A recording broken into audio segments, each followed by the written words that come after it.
Yeah, he was going to see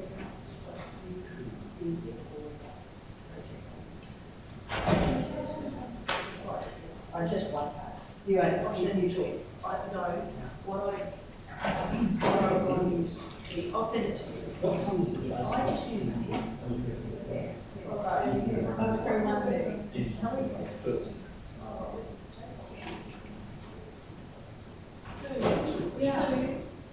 There's a typo that I call as telehealth. Telehealth, not telehealth kids. Oh, really? Oh, don't worry. Grammar, just grammar. It's already grammar. Don't panic, just grammar. That's all right. That's all right. I'll scroll through it now. Everyone who's already waiting will watch me make all those corrections.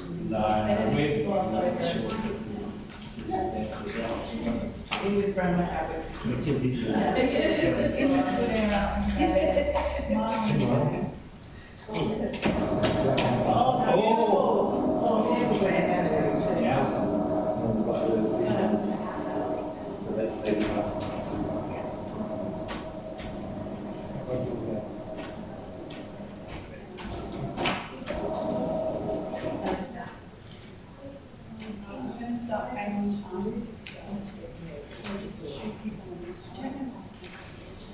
That's the primary school last time.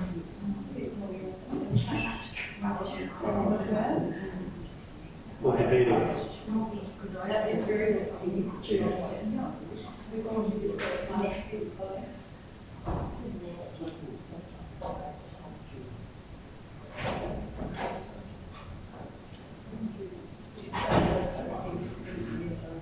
No, it's just the covers one. Don't pay. I'm just trying to look, yes. And I take it to the fresh. All right, it's 12:30. We're on. Welcome everyone, please come on in. Welcome to the next seminar in the Research Skills Seminar Series. My name's Sue Scull and I'm responsible for keeping the Research Education Program running here, and I help with some of the seminars along the way.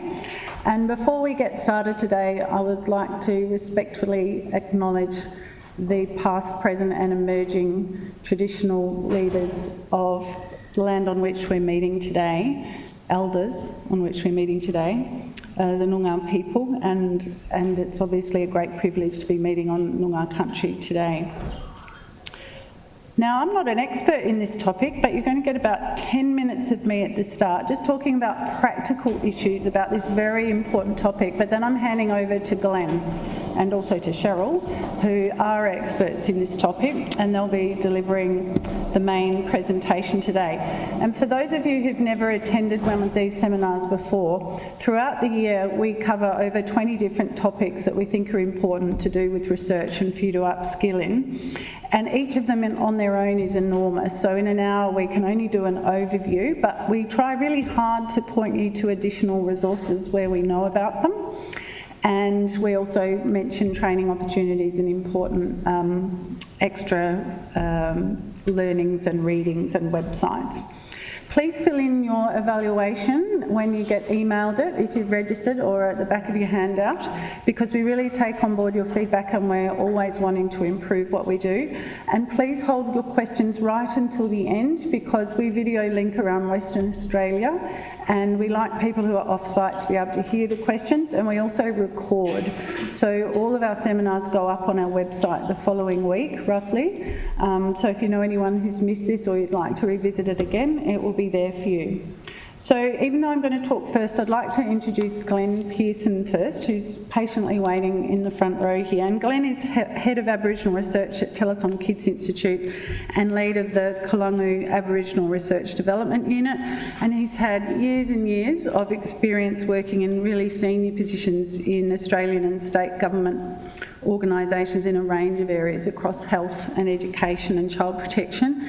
And it's fair to say that under his leadership, I think the Telethon Kids Institute is really setting the standards nationally for working with Aboriginal people in research. So we're really looking forward to hearing what Glenn has to say. I'm just going to very briefly cover why context is so important when conducting research, regardless of who you're working with, particularly history and also just general factors such as geography and language and health are all important, and they can impact on potential barriers and facilitators for health. I'm going to briefly mention asking about Aboriginality in WA health and issues around recruitment and retention. Mention the Western Australian Aboriginal Health Ethics Committee and when and why you should be submitting to them, and also mention important guidelines and e-learning. All of this is in your handout, so don't feel like you need to write anything as you go. So it makes perfect sense that many Aboriginal people might have distrust, if you like, of Australian government organisations or institutions based on a whole series of Australian government policies over many years. And the first fleet might have arrived in 1788, but unfortunately right up until 1967, which is after I was born, Aboriginal people were still classified as flora and fauna. And voting rights, whilst granted in many states, unfortunately in WA we were one of the very last jurisdictions to provide voting rights to Aboriginal people. There was also this rather awful role of Chief Protector of Aborigines, it was called, who right up until 1963 could decide where Aboriginal people lived, whether they could own property, whether they could get married, and whether they could have an education or their children could have an education. And of course we all know about the impact of the government policy that caused the stolen generation, where children were forcibly removed from their families right up until 1969. And in fact it was that protector role that had legal guardianship of those children right up until the early 60s. And of course we've still got ongoing issues such as the wages that were controlled by the government right up until the 1980s. So that's still going on now, trying to recover those hard-earned wages that were taken away. So it's quite understandable why there is a multi-generational impact on mental and physical wellbeing for many, many Aboriginal people. On the bright side, in September 2015, the West Australian Constitution finally recognised Aboriginal people as the first people present on this land and the traditional owners of this land. So at least we have some things heading in the right direction. So in addition to understanding that historical context, it's really important when undertaking any research to understand that every community and every individual is different, and it's so important to ask and to listen and to understand and take on board the different beliefs or value systems of different groups, and of course communication issues. So for example, you can't just assume that the person sitting with this child who's the mum is necessarily the best person to talk to. You need to ask. It might be an auntie, or it might be an uncle, it might be someone else who's actually plays a really important role in that child's life. And of course, communication, we talk about this when we talk about delivering research results and things. You need to understand who you're talking to and adapt accordingly. And it's not necessarily right to stare people in the eyes and talk loudly and rush through things. You might need to take more time or spend more time listening and use pauses to give other people a chance to have their say. So all of those subtle things that go with cultural differences are important to take on board wherever you are doing research. Another important concept is the idea of a collectivist cultural perspective. So for Aboriginal people, I think family and relationships often must override individual needs, and that's something that many people who are not Aboriginal perhaps don't think about. So having that hat on is really important when conducting research, because that might explain why people can't necessarily be there on certain days. They might have really important family commitments.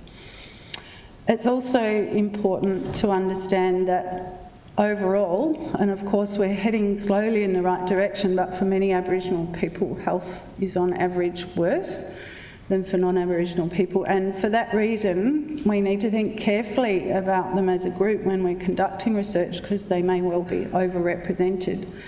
And the causes of that are really complex, and social factors are obviously the major determinant, and things like crowding or homelessness or employment, education level, language, so English may not be a first language, or it might be a whole range of other factors that impact on being able to get involved in research. And we know that some conditions are definitely overrepresented for Aboriginal communities, such as diabetes and renal disease or cardiovascular disease.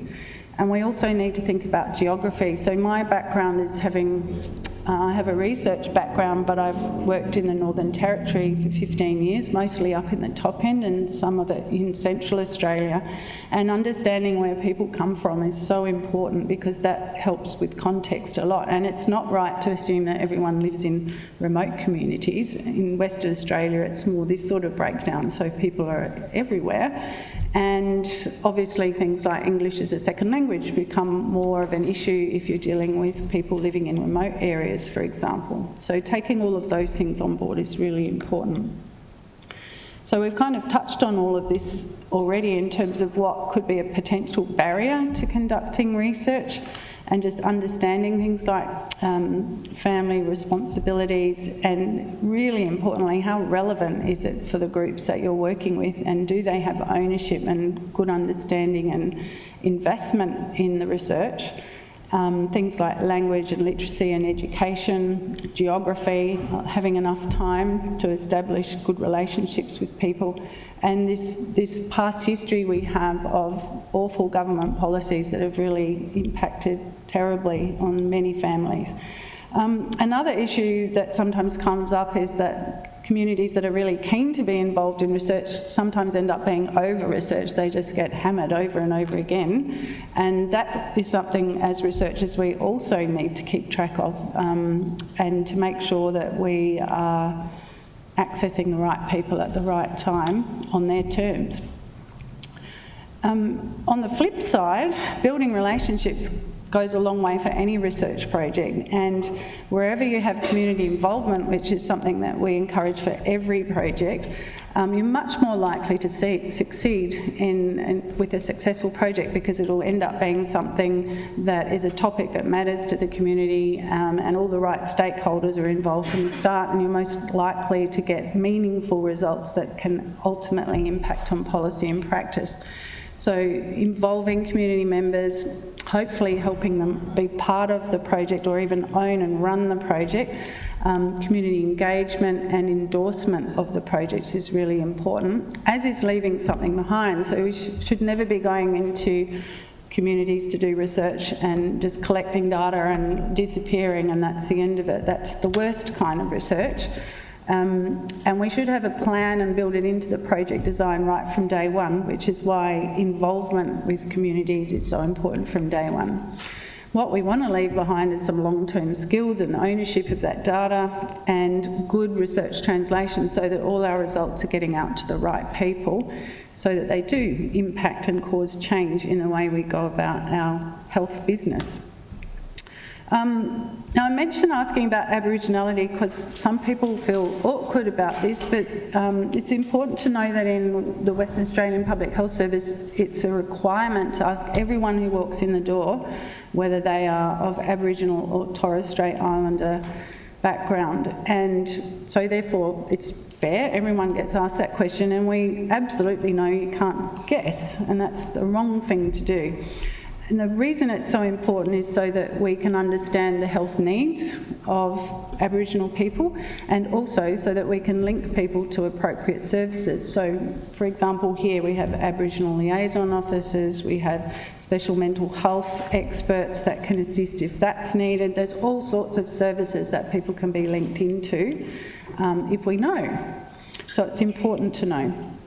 And I've written rightly or wrongly, because I don't believe Aboriginal people were very involved in this definition, unfortunately, but our current working definition in terms of a health system is that an Aboriginal person is someone who is of Aboriginal descent and who identifies as an Aboriginal person and is accepted by an Aboriginal person in the community where they live. Okay.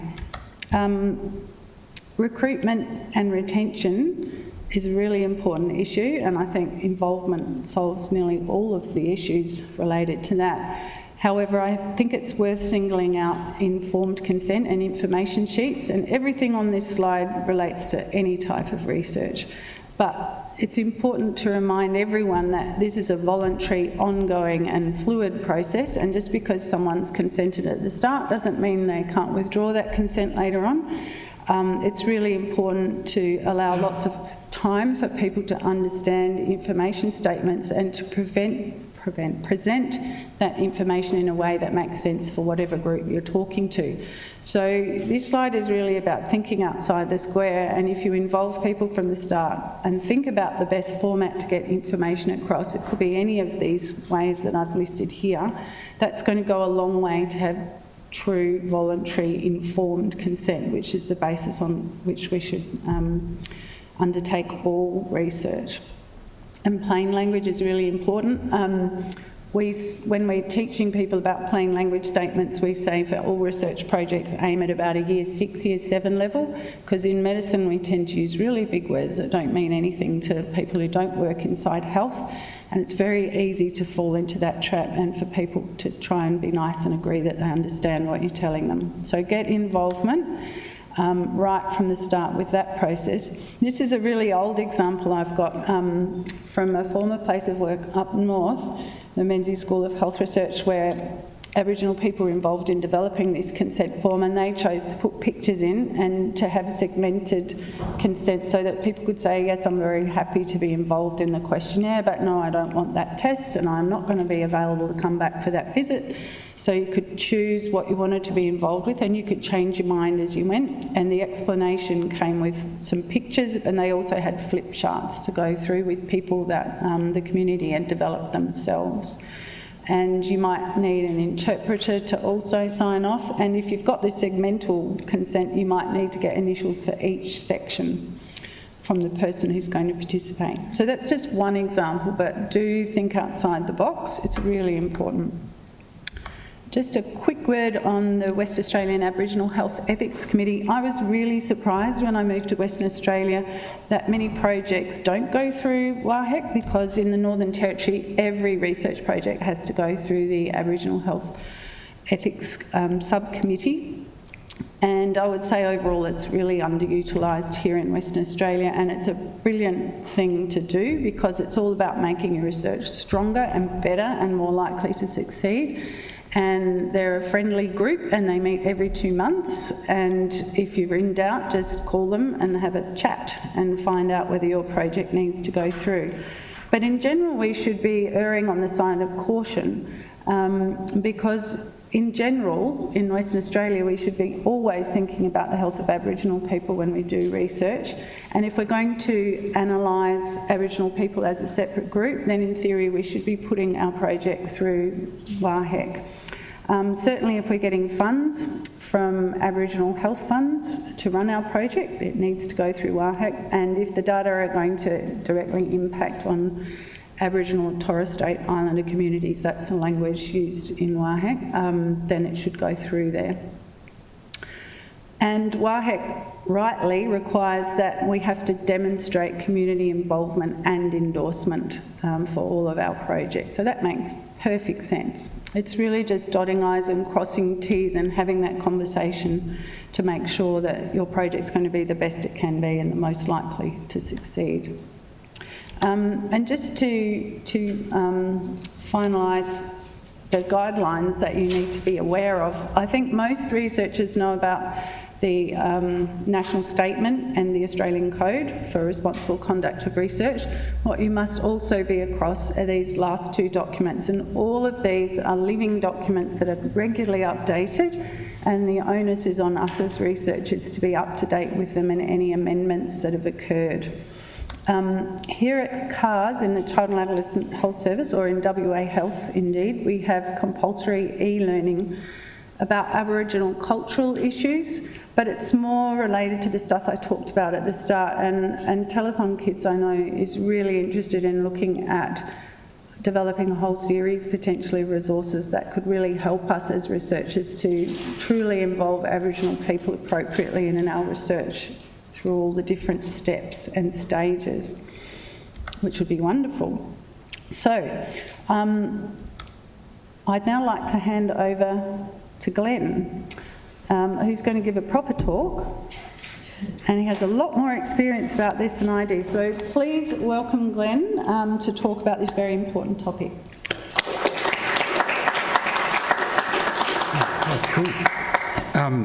Thank you, Sue, and thank you for that really solid introduction. Gives a bit of a context.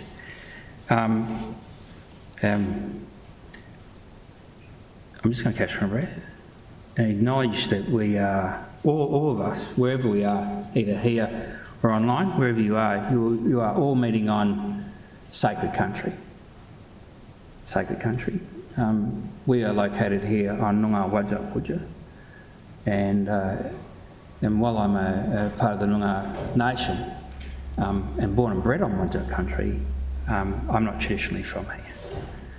But I'd like to acknowledge that wherever we are, and particularly for the Whadjuk elders, to acknowledge that the elders that have always been here and the ones that are coming, but particularly, and thank deeply the ones that are here now working with us to ensure that what we do in all our endeavours not only responds to the needs of Aboriginal kids, but for all kids. For all kids. So I wanted to thank them deeply for having us on their country, and for any of the country men and women that are online or in the audience today. I'd like to thank you for coming along, and for yourselves for coming along and investing some of your time just to start this journey. This is a journey.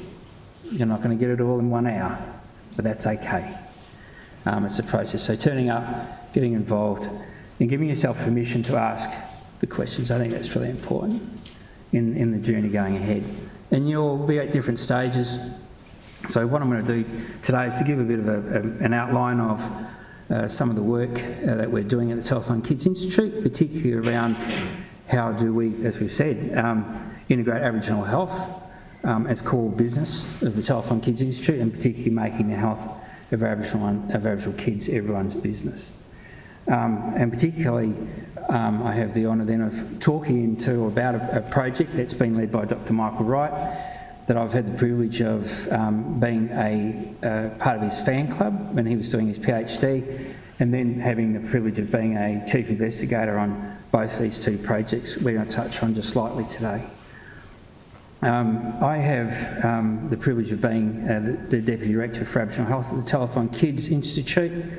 I've been at the Institute since late 2004. Prior to that, I worked for the state and the Australian government. I worked for the Department for Child Protection for 10 years. I worked for the Office of Aboriginal Health for about 18 months too, and then for the last 4 years of my public service career, I worked with ATSIC in the WA State Policy Office, and I had a number of portfolio areas working with the State Council, the ATSIC State Council, which was represented by 4 ATSIC commissioners and the 9 ATSIC regional chairs, and we had a number of portfolio areas, and our relationship was on their behalf to work with the state and the Australian government in our portfolio areas to look at how can we progress the affairs of Aboriginal people, and particularly what can we do at a community or regional level. I trained as a primary school teacher but never taught. For those who've been through a poor student phase, I saw these adverts for these Aboriginal education officer positions that paid a whole lot more than living on an AB study. So I just went in and joined this group called the Department for Community Services. But when I went home and told my family that I joined this group, they wondered why I joined the enemy, and I had no idea what that meant. The Department of Community Services, as we now know, is the Department for Child Protection. Its forerunner was the Department for Native Welfare, and the Department of Native Welfare has played a huge role in my family's life. And indeed, when I looked through my mother's Native Welfare files, my history of my family in those files goes back about 136, 140 years. And while that sounds like an exceptional story, it isn't. It's very common for Aboriginal families to have had both the church and the Department of Native Welfare part of our lives, and indeed the effect of those policies are playing out as much as they did, and if not so, more now. When you think about that, the number of Aboriginal kids that are wards of the state are around 54% and increasing, the incarceration rates for Aboriginal kids, and we think about in terms of the number of kids that are choosing to take death over life, we have got some big work to do, but there is a way through, and hopefully today what I'll present will give you some sense of how we can go about using your skills, your commitment, your passion to be able to make a difference in the lives of our community, black or white, particularly the Aboriginal community, how we can bring that to make a difference. So with that, I might just get started if I can. So, as I said, in terms of Jonathan Karapetis is the Executive Director of the Telethon Kids Institute. He took the baton in regards from our founding director, Fiona Stanley, and in doing so, there was a beautiful transition point around and a recommitment to Aboriginal health. The Institute's now 30 years old this year, and Aboriginal health is always featured as part of that story. So in a lot of regards, what I'm about to tell you today, in terms of the reforms that Jonathan has led, been built on that foundation that Fiona and a number of our founding mothers and fathers have done in order to create the Telethon Kids Institute, which is now located here at the Perth Children's Hospital.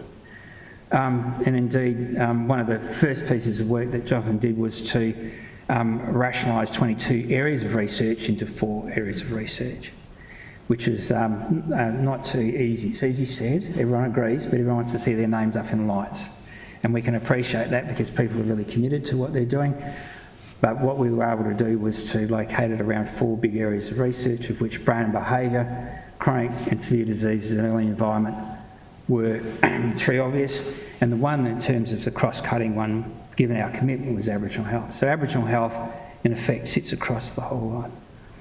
So instead of going down the classic sort of traditional model, which a number of organisations have done, and separating a specific standalone Aboriginal program, Jonathan and I made a conscious decision that we were going to allow the restructure to happen in such a way as that the teams would then be allocated or would seek to place themselves under their natural home, and they naturally did under one of those 3 other RFA, research focus areas.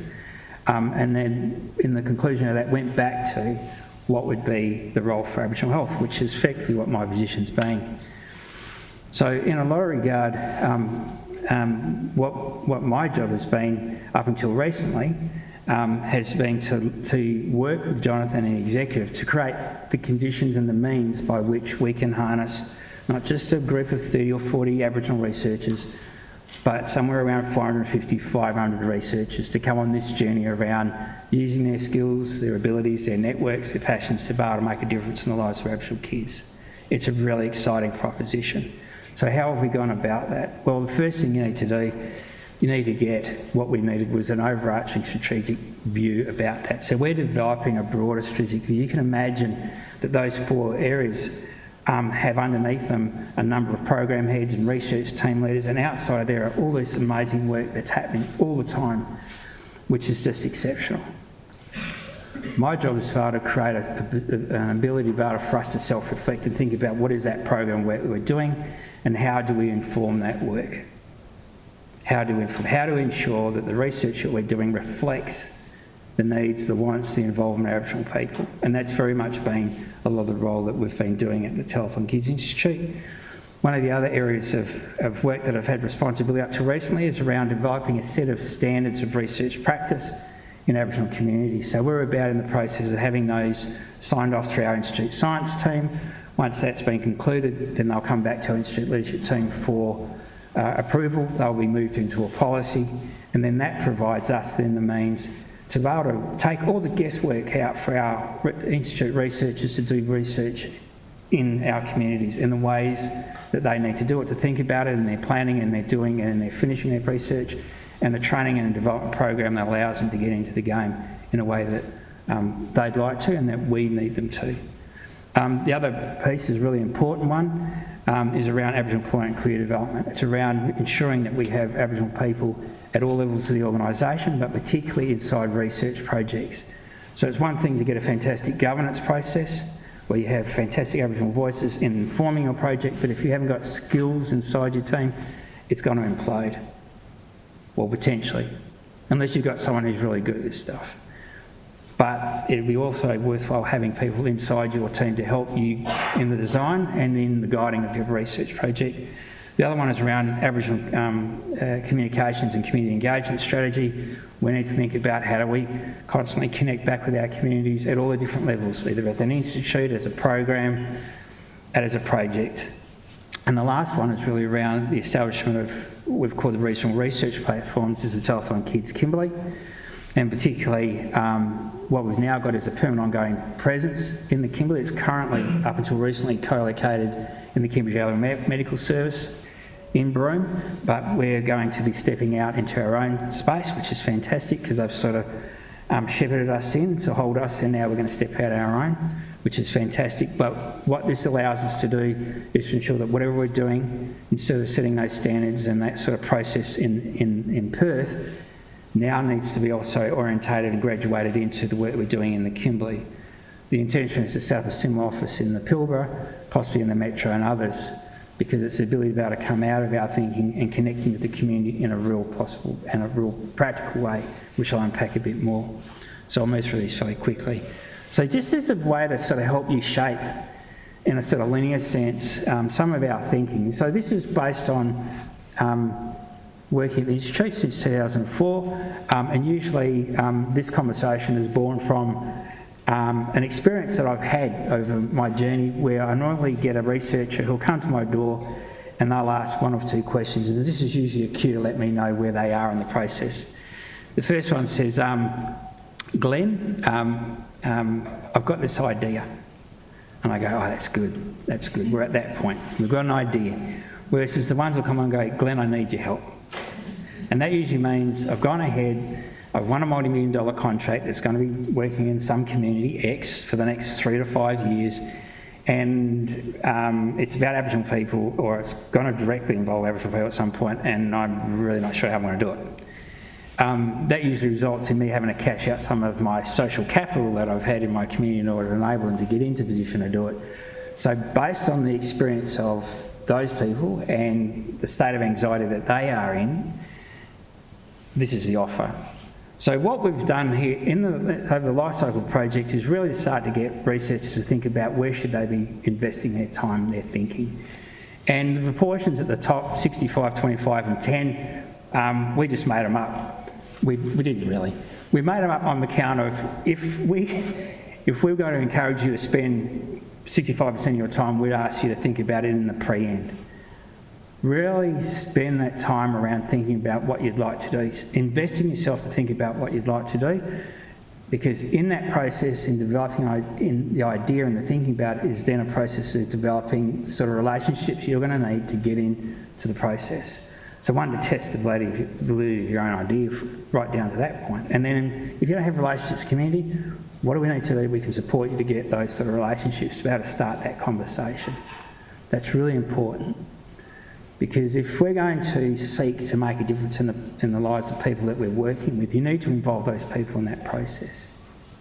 Because if you imagine that you'll come from a worldview that thinks it knows about what's happening in this world, this is going to enable you to get into that process pretty quickly, to start developing what that really means.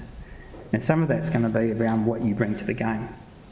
But the pre-funding is the pre-funding piece. If you can spend the time around what we can do at Koonga, we've got the Koonga Aboriginal Unit, their job is around providing advice and guidance around identifying partners for engagement, consultation, helping you with the project design and the project review.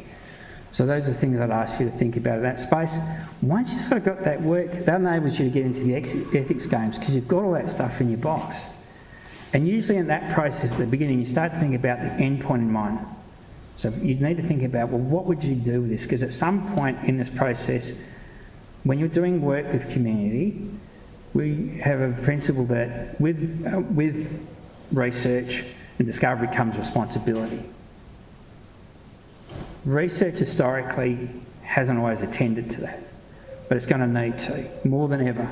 We can't continue to participate in research that goes in, seeks some form of involvement of Aboriginal families into that process, gets somewhere in the track and then thinks it all gets too hard. We really now to think more deeply around the work that we're doing. And the only way that you can get into that sort of process is really investing in the front end, because that's going to be the challenge of you in this work that you're going to do. So once you get the front end work, the ethics, the implementation, the research governance, data collection, analysis and troubleshooting, they're the sort of work that, they're the sort of supports we're going to provide through Kulunga to the researchers in the game.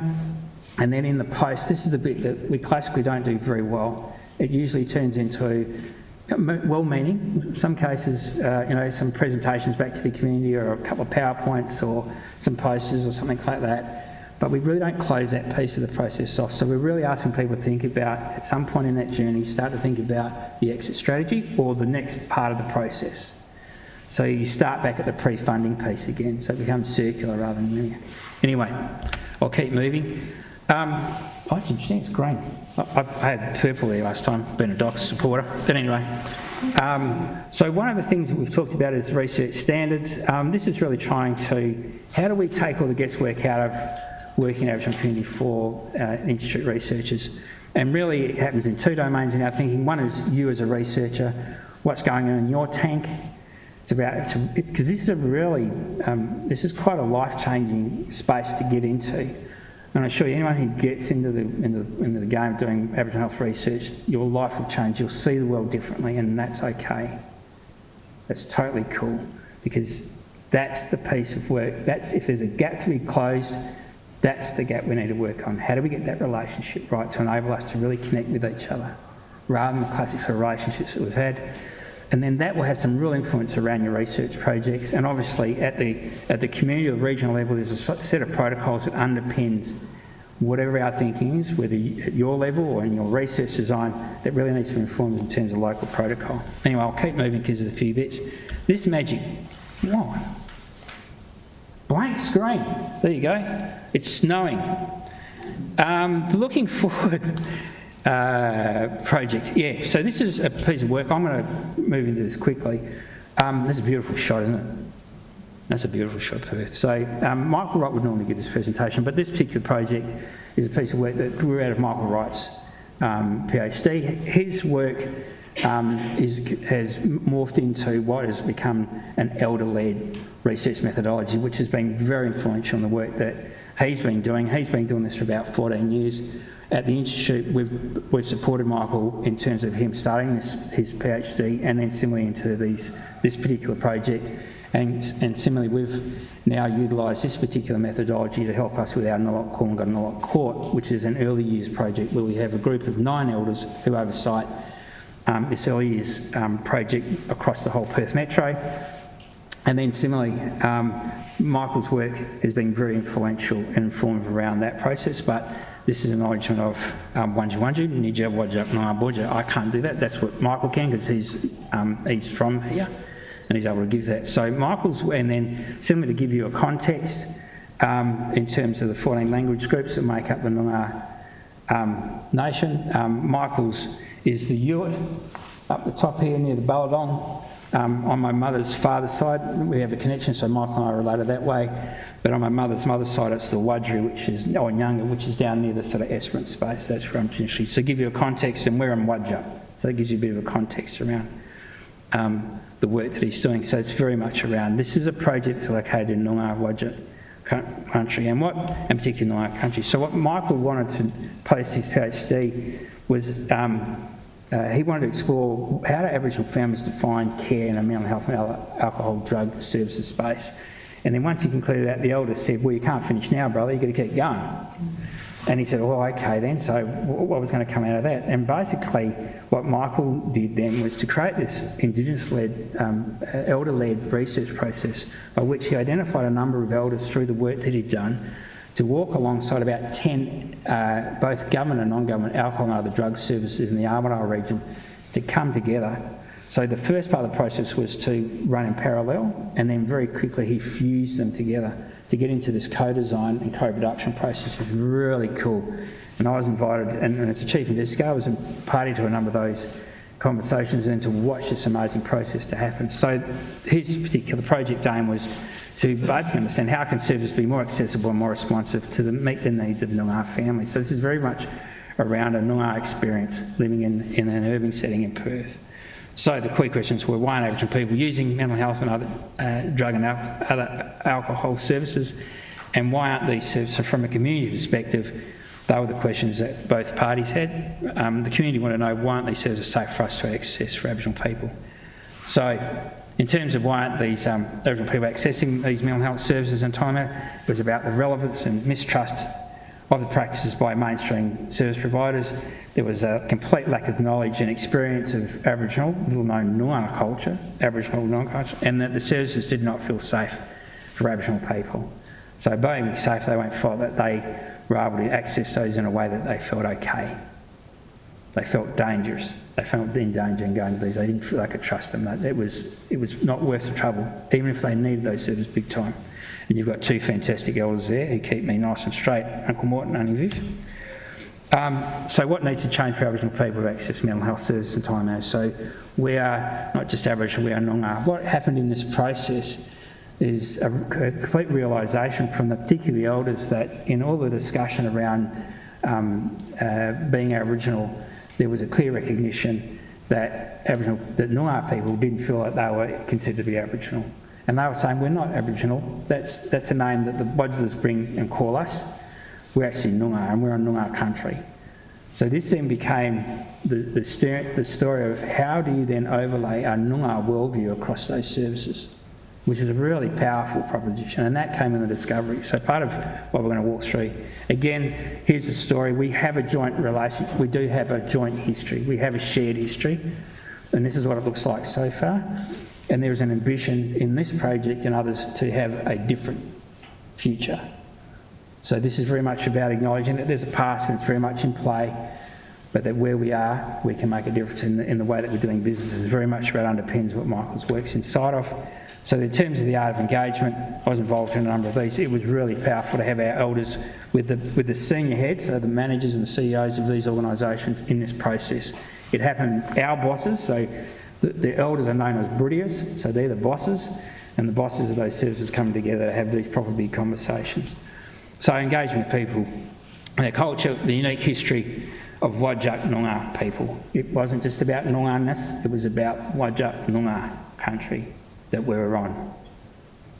And that there's a history that belongs to the Whadjuk people. That's while they're part of the Noongar mob, so not just Aboriginal, not just Noongar, but as the Whadjuk mob, and we're on Whadjuk country, those Whadjuk elders needed to be able to talk into what their experience has been and what does that mean for them. Because while people may not, the broad mainstream may not view Noongar culture as alive and well and kicking and thriving, I can assure you it is every day. Me standing up here is an example of that. The bloke falls in this room is other examples of that. So there was a unique history in here, what's happened specifically for the Noongar people. Well, when the Wadjilers first landed here, it was both in Albany and then particularly in Perth. This is where the first mobs, the Wadjilers set up and started to take over WA. So it happened on Whadjuk country. So that's a very unique story that's playing out here. The movement of Aboriginal people from their country and the movement of white people in and constantly moving out. That's very much the story of what's happening here and being appropriated from their country. So that's very much underpins this experience, and then consequently not being invited in any shape or form to have a say about any of those things that happen in a real proper way. All these different institutions, education, health, justice, the whole lot, not being involved, just being moved out. The legacy of those missed opportunities are playing out, and that's very much what this project is tapping us back into. The 1905 Act has been a really powerful act. It's one that's had a huge impact on my family and a range of fishery. It basically, through the Native Welfare Act, gave the state government complete permission to run our affairs from the cradle to the grave. The legacy of those particular, that policy and the ones that were consequent to that, the Native Welfare Act of 36, continue to play out. Indeed, the repeal of the Native Welfare Act only happened in 1972 in this state, and I was born in 1964. So when my mother, who was part of the ward of the state, rose up in the Sister Kate's home over here in Queen's Park, when she went to marry my dad, who was white, there's a letter, because she was ward of the state, going to the Native Welfare Department where there's my mum's name, in parenthesis, a proportion of which she's Aboriginal, and my dad's name, in brackets, white man. The reasons why the Native Welfare Department were really interested in what proportion we were Aboriginal was because under the Act, that gave them the authority to be able to enact that legislation on our lives.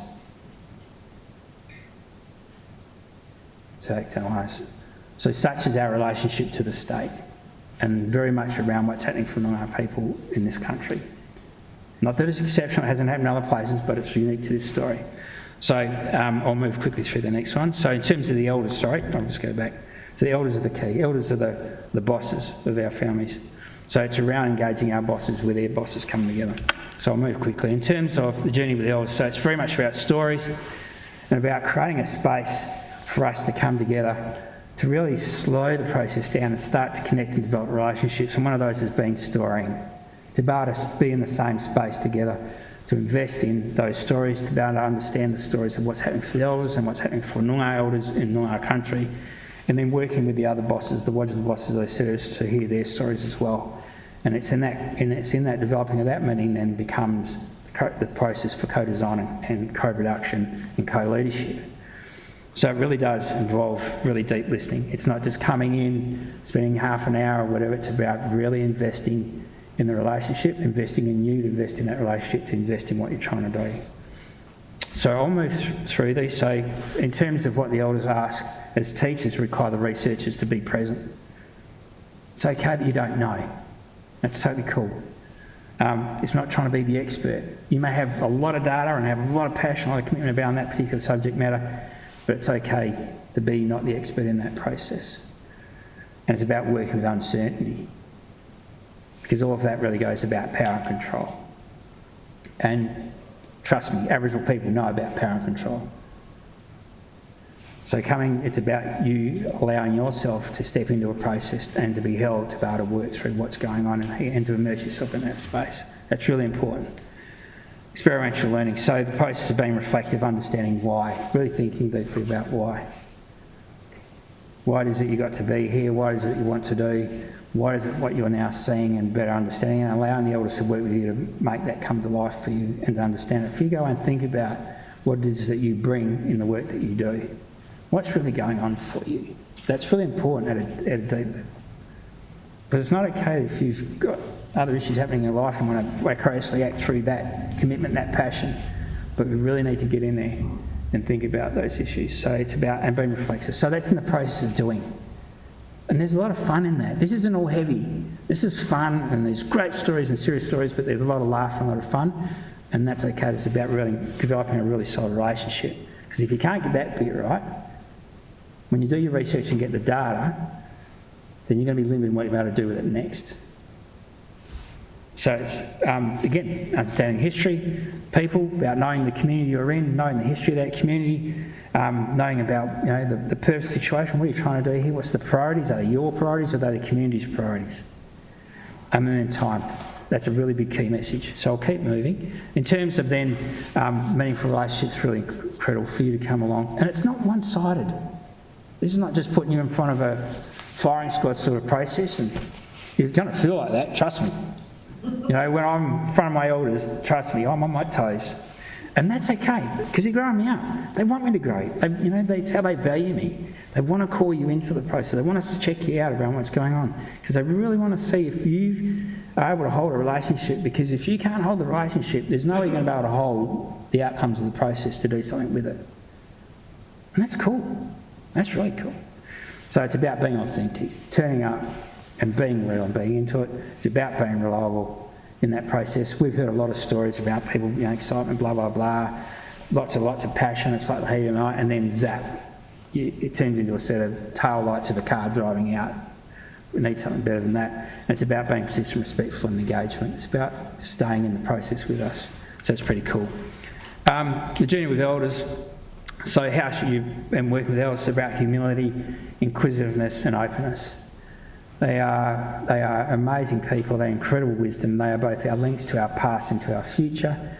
They provide me with great guidance, and particularly when I'm running really hard and panicking, they'll say, double gun, just slow it down, young brother. Young man, we've got a journey to go, and let's work with you on that stuff.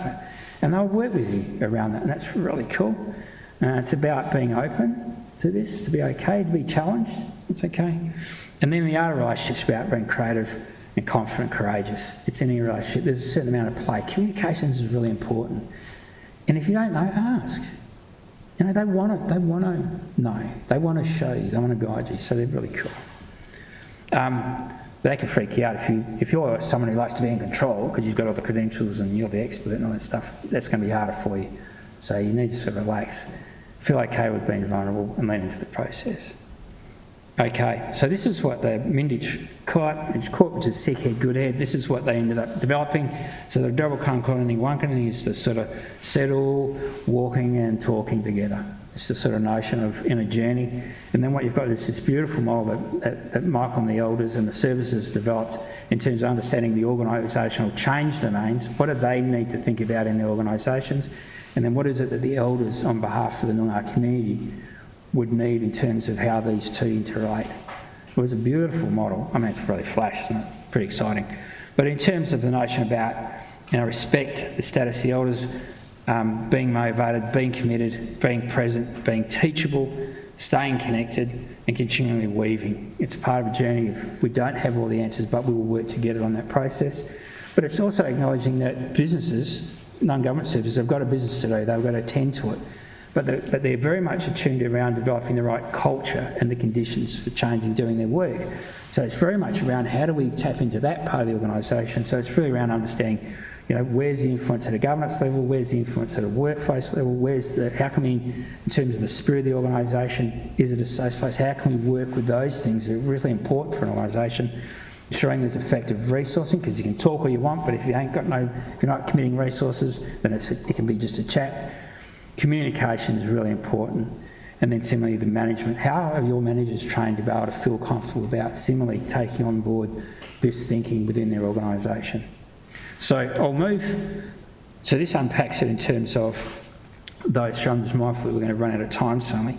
But in terms of the shared intention, again, this unpacks what I've just started on around,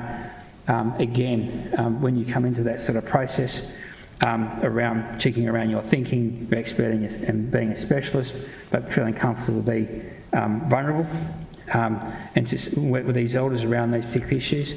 I've touched on this one. And then similarly, it's again bringing those broader contexts, but now locating it inside this process, and around allowing the elders to take you through these at that level of detail. And so it's a really grounding, graduated process that will bring you in, and it's something that isn't necessarily learnt left to right, but it's in the process of doing. And it's very cool, and it's very exciting, and it's very scary, but that's okay, because that's good for you, to be thinking about, not the scary bit, but the notion of what you're now in a process is you're not in control of it. And now what you'll have is some insight to what it feels like to be an Aboriginal person or a Noongar person in their own country when it comes to getting the needs of your families met. What you will experience is what our mob feel on a daily basis, and having to argue upwards to get what most of us would agree would be the basic essentials met, but in a way that you don't feel like you're under siege or under attack. That it will be the experience that will be really changing for you, what that feels like. It's not to say that we've got the market corner on that, but it's a really important part of this process.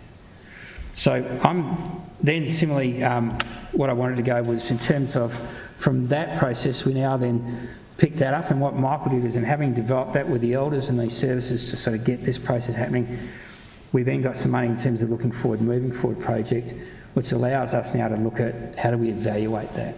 So we're working with those services, looking at an evaluation framework that really starts to check on, and that's the sort of group that's involved here.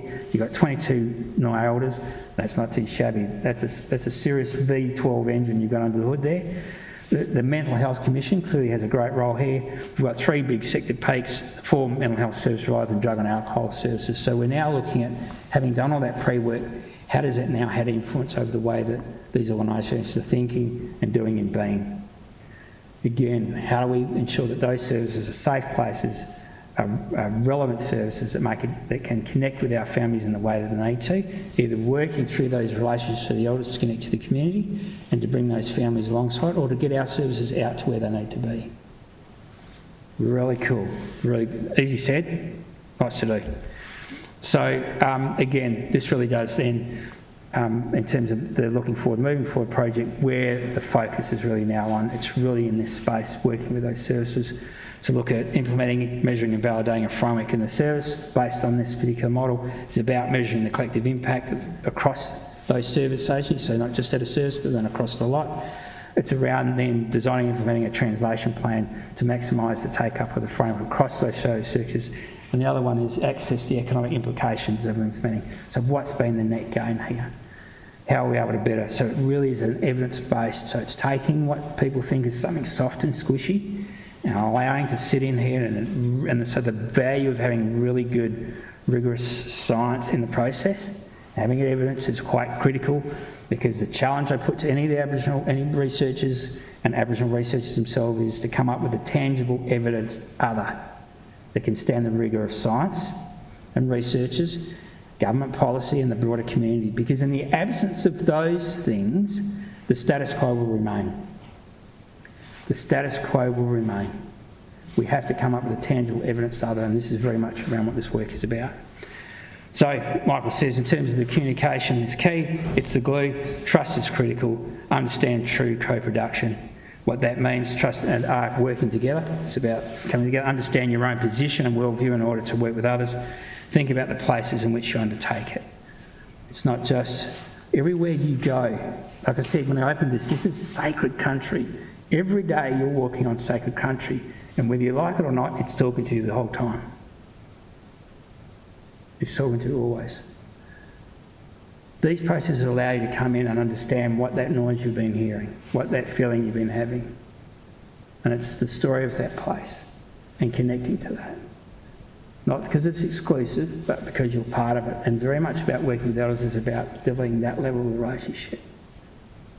So it's less about what you can do, it's about who you are. And it's what you can do together over the journey in making a difference, because these issues aren't just going to be magically disappear because you've got a bunch of elders in the process. The real work is going to begin, and that's okay. That's totally okay, because there's big hard work to be done, and now's the time for us to step into this process to do it. So I'm going to now invite Cheryl Bridge in, if I may. One of the slides that Sue showed was around the cultural e-learning and a healthy future in terms of what's available for you online. Sue and I and Cheryl, who I'm going to introduce in a second, have been talking about how can we use the standards of research practice that we're developing at the Telethon Kids Institute to look at how we can connect that more meaningfully to this session, which is a fantastic opportunity. So thank you, Sue, for keeping the foot in the door for us to make sure that we're part of this journey with you. And the opportunity to be able to talk into a fantastic group of people who'd like to do some great business with us. But acknowledging that 60 minutes is a great sample and a taster, but one of the things that we can do after these meetings or before the next time we meet. And one of those things that we're thinking is if we've got these standards which we're going to work on, which Cheryl will take responsibility in developing and designing and putting those online, how can we connect you to that story? But what I want to do now is invite Cheryl Bridge, if I may, who's the brand new minted head of the Congo Aboriginal unit, to say g'day. So, well,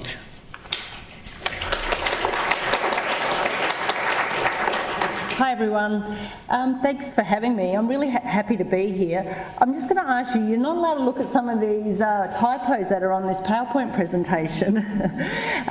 Anyway, thank you. I'd like to acknowledge that I'm here standing on Noongar Budja. I'm Gidja, I'm from the Kimberley. I was born and raised in Horse Creek, and through my grandmother and my father, who were born out in the Warman area, the Bungle Bungles. My mob is Gidja. So I'm the lucky person. I get to work and I've just become the new head of Kalunga. Well, I say new, but I've started in January, so I'm still new to this job. For the past 22 years, I've been in the vocational sector, and for the last 3 years, I was the academic director for the art, design and tourism. So I made a big switch coming here, but at the interview, I was asked about how I would go working with researchers, and I said, have you worked with artists before? anymore. And anyway, I know it's different, but it's the same. So my job here is to, people say our unit is the conduit, the bridge, but you know, with having the name of Cheryl Bridge, I had to change that. So I've decided that we are the connectors, and our job is to provide advice and support to our research teams, and making sure that we respond appropriately to our Aboriginal communities. I see ourselves as externally facing and internally facing, and we're here to deliver cultural awareness training, governance, ethics, and also a major drive for me is around how do we actually support our Aboriginal staff? How do we actually make sure that Aboriginal people want to come and work for Telethon Kids and are supported in the journey here, and don't just come and be a number, but actually truthfully have a meaningful work environment that they get to become a part of. I want to make sure that we build our awareness outside in the communities so they know exactly what we're doing. And I take your part, Sue, and take up what Sue and Glenn said. One of the biggest visions for me, and it was one that I asked in my interview, it was around, well, it's great that we do research, but what actual impact does our research have on our communities? Because we are kind of tired of being researched and then our communities giving feedback that they haven't heard back from research teams, or they don't know what the outcome was. I'm sure Telethon Kids don't do that, but anyway, so part of our vision going forward is to make sure that our research has meaningful impact in our communities, and the results are translated and they know exactly they're part of the journey, they've got a voice in the journey, and that the view is holistic and we get the best out of our research going forward. That's a little bit about Kalunga. We are developing the standards. Hopefully it's a big job, as you could imagine. Hopefully they'll be ready to roll out in the new year, and that we'll work with Sue on making sure that your teams are involved in the training. But that's about it. Sue, I'll hand it back to you. Thank you, everyone. Unfortunately, Glenn's had to duck off, but thank you to Cheryl and Glenn for today's talks. Does anyone out there, either in person here or offline, have any questions or comments they'd like to make? I'm sure Cheryl or her team or I will try and answer them. And or we can also stay behind, because I know some of you need to race off, but we'll stay behind for a little while. But does anyone have a comment or a question about anything covered today?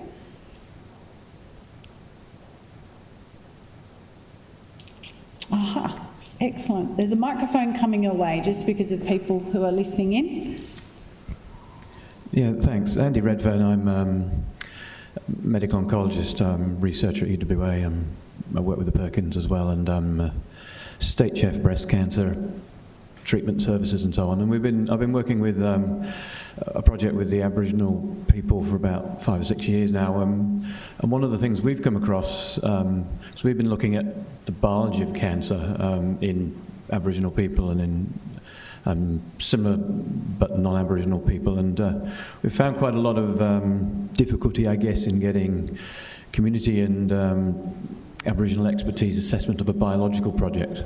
When there are cultural and sociological, socioeconomic matters, it's quite easy, but our project's really looked at completely different things to what everybody else has looked at. We've not looked at the barriers of distance and of culture, but just looking at whether Aboriginal people get different types of cancer, we find they very much do. But any comment on how we've got there sort of, but it's taken a long while, and we find other researchers that are looking at doing projects in diabetes and cardiovascular disease who have not been involved in Indigenous research. They struggle to get good interactions for people to be happy with the biology of what they're doing.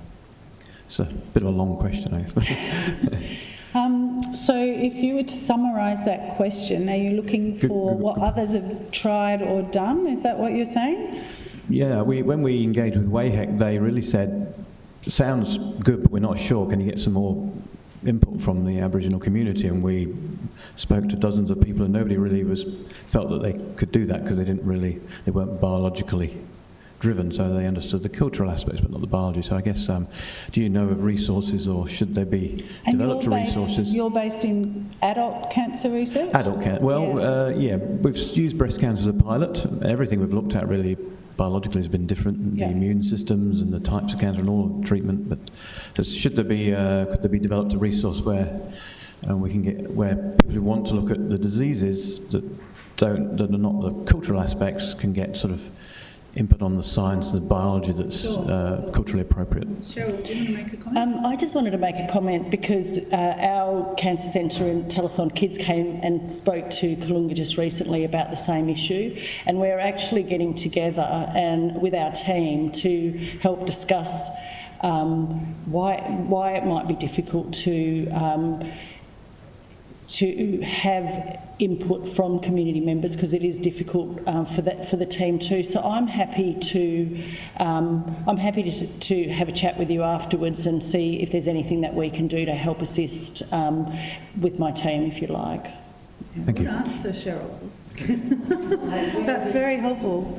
Yeah, I think we all need to work together, and I truly think collaboration is the key always to making research work. Does anyone else have a comment or a question before we finish up?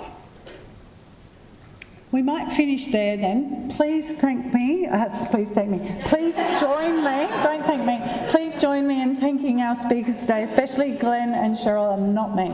Thank you again for coming.